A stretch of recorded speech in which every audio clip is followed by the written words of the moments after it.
T समाकलन में हम आ चुके हैं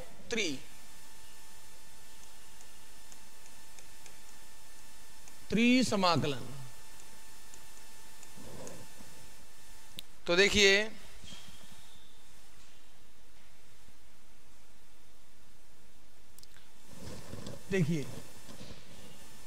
डेफिनेशन, परिभाषा, माना f of x comma y comma z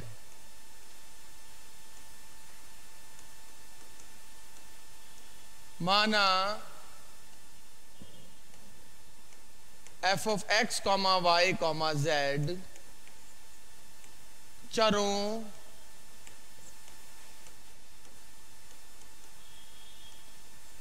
माना f of x comma y comma z चरों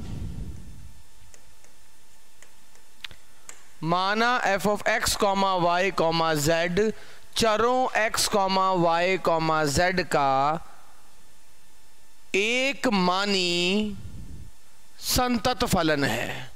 माना f of x comma y comma z चरों x comma y comma z का एक मानी संतत फलन है। माना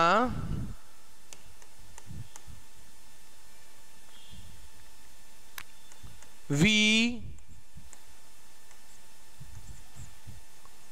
पृष्ठ s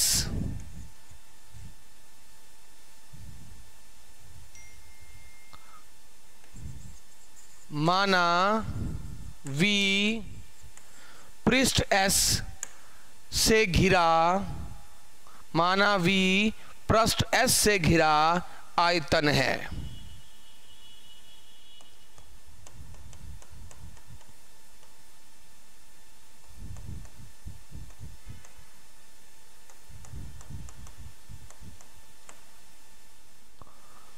अब हम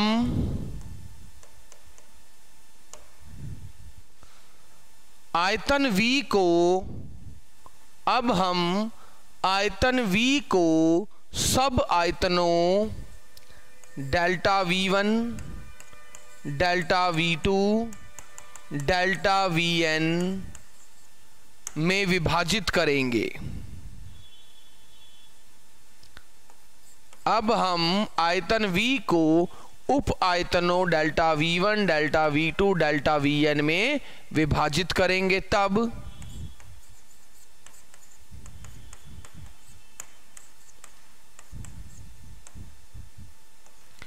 f का त्रिसमाकलन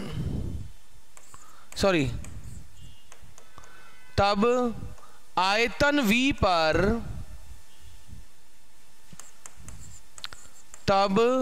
आयतन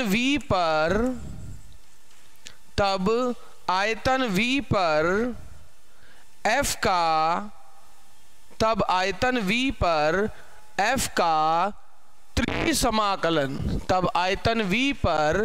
f का त्रिसमाकलन निम्न रूप से परिभाषित है। कैसे?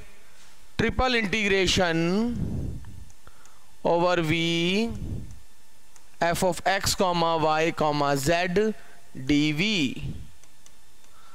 Triple integration f of x comma y comma z dx dy dz which is equal to summation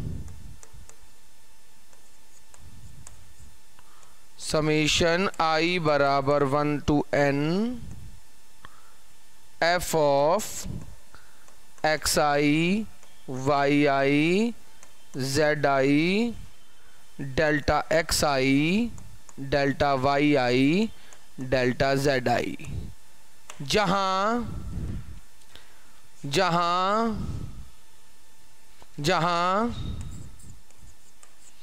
delta xi delta yi delta zi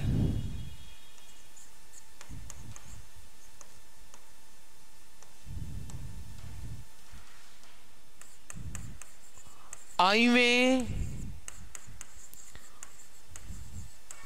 जहां delta x i, delta y i, delta z i, i में उप आयतन का, जहां delta x i, delta y i गुना delta z i में उप आयतन का आयतन है, तथा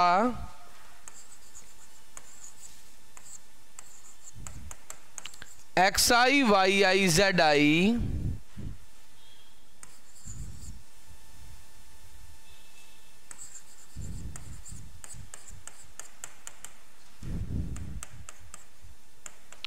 तथा x i comma y i comma z i में आयतन का कोई बिंदु है। तो इस प्रकार से स्टूडेंट्स हम ट्रिपल इंटीग्रेशन पर चर्चा करते हैं। हम वही करते हैं, ट्रिपल इंटीग्रेशन के अंदर जब फंक्शन दिया जाता है तो हम क्या करते हैं, उस ट्रिपल इंटीग्रेशन, इस पूरे आयतन को कई आयतनों में विभाजित करते हैं और उसके प्रत्येक एक उप आयतन के किसी एक बिंदु पर जो फलन का मान होता है थ्रू आउट उस पूरे आयतन पे फलन का वही मान मानते हैं और आप जब समाकलन करते हैं तो 4D में पहुंच जाते हैं। और इस प्रकार से हम इसे करते हैं, जहां delta x i, delta y i, delta z i में उप आयतन का आयतन है, आई में उप आयतन का आयतन है विद्यार्थियों। और ये अगर 1 हो जाए तो ये प्रॉपर वॉल्यूम दर्शा देता है। अगर f of x y z 1 हो जाए तो ये आयतन दर्शा देता है। तो ये हम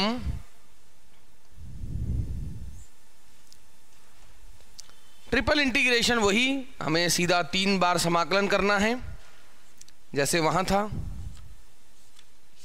वहां 2 बार था, ये 3 बार है, दैट्स इट, बच्चों वाला काम। फॉर एग्जाम्पल लीजिए, आपके पास क्वेश्चन है, मैं क्वेश्चन फर्स्ट पे आता हूं।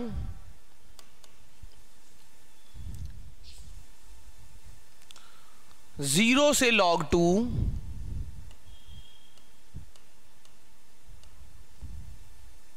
0 से x, 0 से x प्लस log y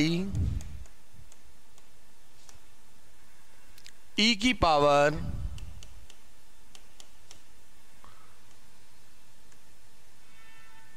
कैसे भी कह लो, जिस भी किताब में लिखा होगा उससे कोई मतलब नहीं, क्योंकि x और y जो भी लिखा होगा हम खुद समझ रहे हैं, जो x और y की लिमिट है ये ऑब्वियसली z की लिमिट है।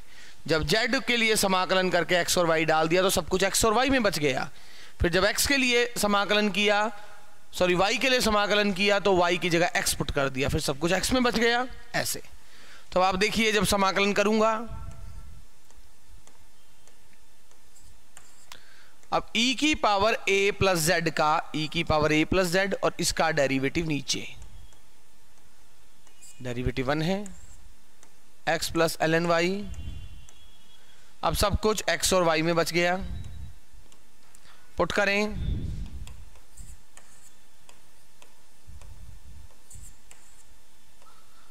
पहले इसे पुट करें, x plus x 2x plus y plus ln y,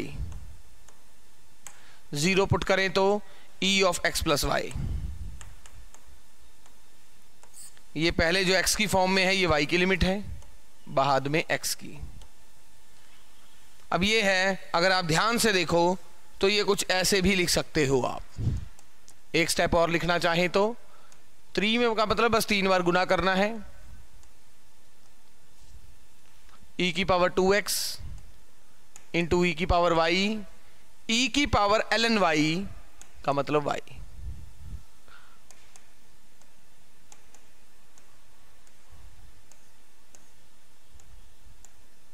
अब y के लिए समाकलन करते हैं, 0 से ln 2 e की पावर 2x और इसका समाकलन क्या है, e की पावर y, y का डेरिवेटिव 1,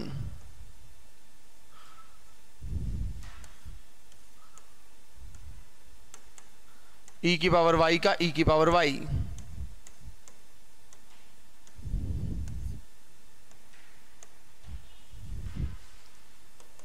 जीरो से ln 2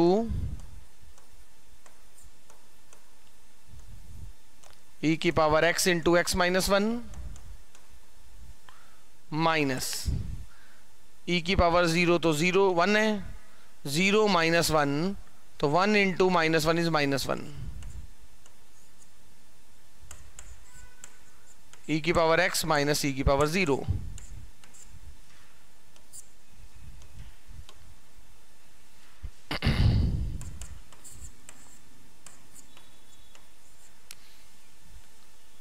ई की पावर 3x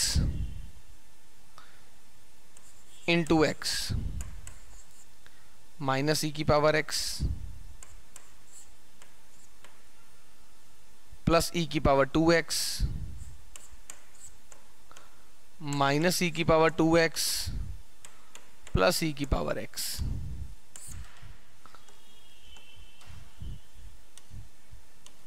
लीजिए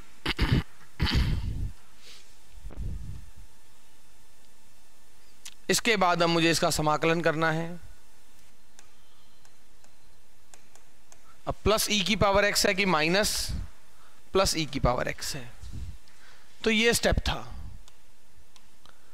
और e की पावर x के साथ बहुपद आ जाए तो आपको पता ही है, e की पावर 3x ऐसे, ये इसका डेरिवेटिव बीच में माइनस, ये 3 है तो नीचे 3 और 3 स्क्वायर,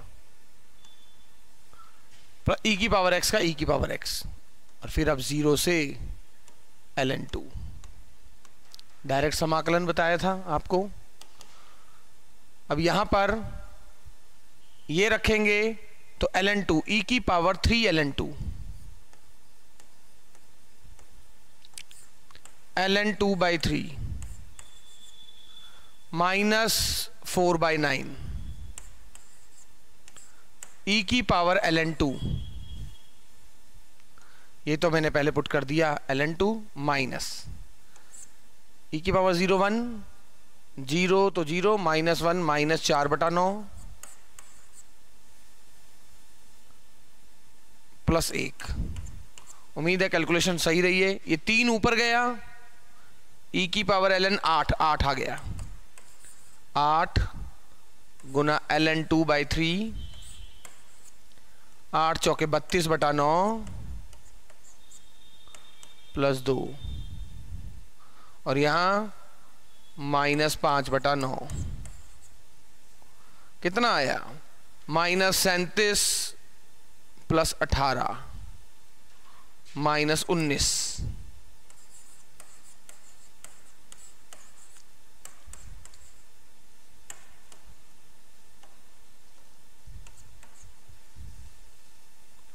बिल्कुल सही। जहां समाकलन का जहां v निम्न पृष्ठों से घिरा है,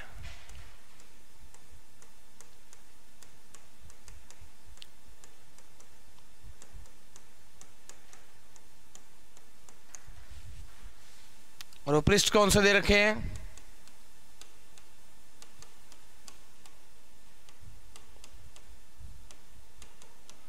जी ये किस चीज का समीकरण है, circle circle circle circle circle circle circle. So very good, सभी ने बोल दिया सर्कल, और ये है सिलेंडर।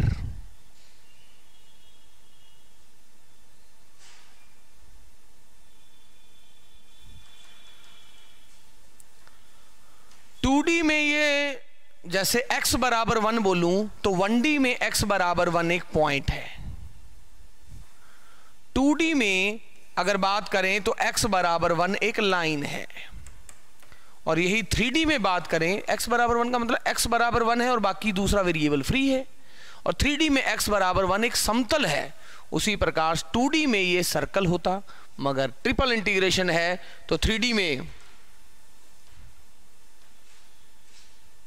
सर आपने ये नहीं बताया 3D में बात कर, ट्रिपल इंटीग्रेशन है, मैं क्या बताऊं इसमें, ट्रिपल इंटीग्रेशन है, ऑब्वियसली 3D में बात चल रही है, और ये बनाएगा। इसका मतलब क्या हुआ कि जब आपने z बराबर 0 पे देखा तो देखो ये रहा मान लो x एक्सिस, ये रहा y एक्सिस, और ये खड़ा हुआ है z एक्सिस, x y और z। अब आपने z बराबर 0 पर भी सर्कल, z बराबर आधे पर भी सर्कल, z बराबर 1 पर भी सर्कल, z बराबर -1 पे सर्कल। तो सर्कल के ऊपर एक तरह से चूड़ी के ऊपर चूड़ी रखी हुई है, सेम सर्कल है, चूड़ी के ऊपर चूड़ी रखी हुई है आपने, और ये आपका क्या बन गया, सिलेंडर। ये आपका क्या बन गया है, सिलेंडर बन गया है। अब जब आपने ये सिलेंडर बनाया, जब आपने ये सिलेंडर बनाया तो बेसिकली अब आपका ये सिलेंडर बन चुका है। आगे बढ़ता हूं मैं एक बार, आपका ये सिलेंडर बन चुका है।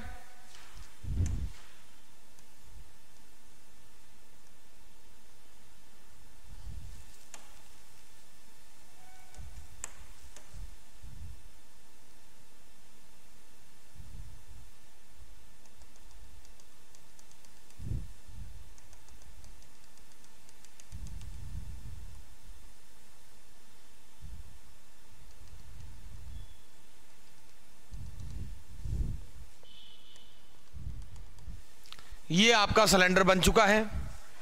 अब आप देखिए, अब मैं क्या कर रहा हूं, जैसे अब आप डबल इंटीग्रेशन याद करो। डबल इंटीग्रेशन में मैं क्या कहता था, x जा रहा है x बराबर 0 से x बराबर 1, और जैसे ही आप x बराबर 0 से 1 कहते थे, इसका मतलब इसके पीछे नहीं देखना क्षेत्र, इसके आगे नहीं देखना, सारा क्षेत्र इसके बीच में था। फिर आप कहते थे इस लाइन के ऊपर ऊपर और इस वक्र के नीचे नीचे, ऐसे बात करते थे, याद है। x जा रहा है x बराबर 0 से x बराबर 1, और y जाता था, फिर y बताता था कि कहां से कहां। जैसे यहां सिंगल इंटीग्रेशन की एक लिमिट फिक्स करते थे, यहां डबल इंटीग्रेशन की लिमिट आप फिक्स करते हैं। वो क्या कहते हैं आपने, और वो फिक्स करने का मतलब है प्रोजेक्शन मेथड। अब प्रोजेक्शन मेथड का मतलब आप सूर्य देव को इधर ले आए, इसके ऊपर। अब जब सूर्य देव को आप इस सिलेंडर के ऊपर ले आए, बिल्कुल, अब उसका प्रक्षेप यानी प्रोजेक्शन आप ले रहे हो, तो आप देख रहे हो आपके लिए जो x और y का मान है वो इसके बाहर नहीं जा रहा, क्योंकि थ्रू आउट आपका, अब जैसे मान लो ये होता, तो अगर अब आप सूर्य देव को इधर ले आते, अब आप जानते हो तो आपकी x और y की वैल्यू इसके बाहर नहीं जा रही है। आप z कुछ भी पुट करो, जैसे यहां भाई कभी x की वैल्यू, भाई यहां से लेकर यहां तक x की वैल्यू हमेशा 0 और 1 के बीच में है। तो आपने कहा मेरी पूरी रेंज जो है x 0 से 1 के बीच में, सारा एरिया, और वो कहां से, हर बार इस लाइन से ऊपर। भाई लाइन तो क्योंकि इसके आगे भी चलेगी, पर मुझे सिर्फ x बराबर 0 से 1 तक देखना है। उसी प्रकार यहां मैंने बोला मेरा सारा का सारा आयतन इसके बीच में है। फिर आप बोलते इसके बीच में कहां, सर इस लाइन से ऊपर, इसके नीचे। वही काम यहां करना है। सूर्य देव को अगर आप इधर ले भी आए तो थ्रू आउट, क्योंकि एक पाइप है, तो जब आप इसका प्रोजेक्शन लेंगे तो प्रोजेक्शन 2D पे क्या पड़ेगी, इस पाइप का ये क्या बनेगा, ये सर्कल इतना ही, जैसे इसका क्या प्रोजेक्शन पड़ेगा, ये सर्कल जो सबसे ग्रेटर सर्कल है। तो इसका प्रोजेक्शन जब 2D मिलेंगे तो आपको यही सर्कल मिल जाएगा। वो सर्कल कौन सा है, x² + y² बराबर 4। ये प्रोजेक्शन पड़ जाएगा x² + y² बराबर 4।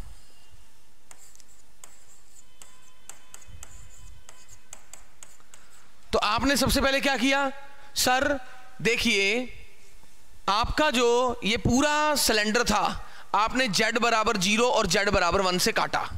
z बराबर 0 और z बराबर 1 से मतलब है कि आपने कहा मेरा पूरा सिलेंडर जिसकी मैं बात कर रहा हूं वो इससे, जैसे आप यहां क्या कहते हो, लाइन से ऊपर और पैराबोला से नीचे। तो यहां पर क्या है, z बराबर 0 से z बराबर 1। तो जैसे ही आपने z बराबर 0 से z बराबर 1 कहा, तो अब आप केवल इस ब्लॉक की बात कर रहे हैं, तो टोटल आपका जो वॉल्यूम है वो केवल इतना आ रहा है।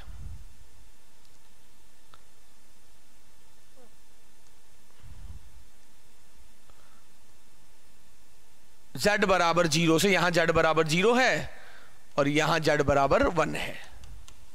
और प्रोजेक्शन जब करेंगे तो बिल्कुल यही वाला, क्योंकि थ्रू आउट ऊपर से नीचे तक सेम है, तो परछाई लेंगे तो बिल्कुल यही वाला सर्कल x² + y² बराबर 4 ही नीचे आ जाएगा।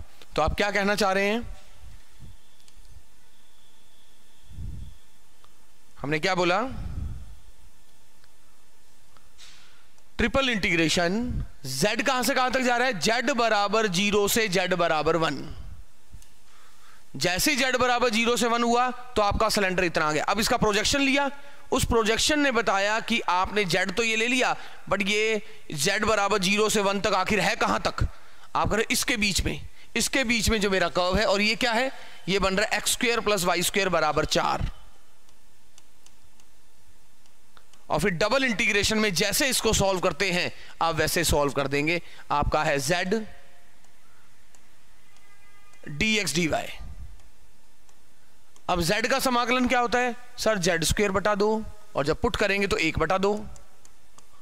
अरे सर ये तो डबल इंटीग्रेशन ओवर सर्कल और dx dy आ गया सर, ये तो क्षेत्रफल ही होता है।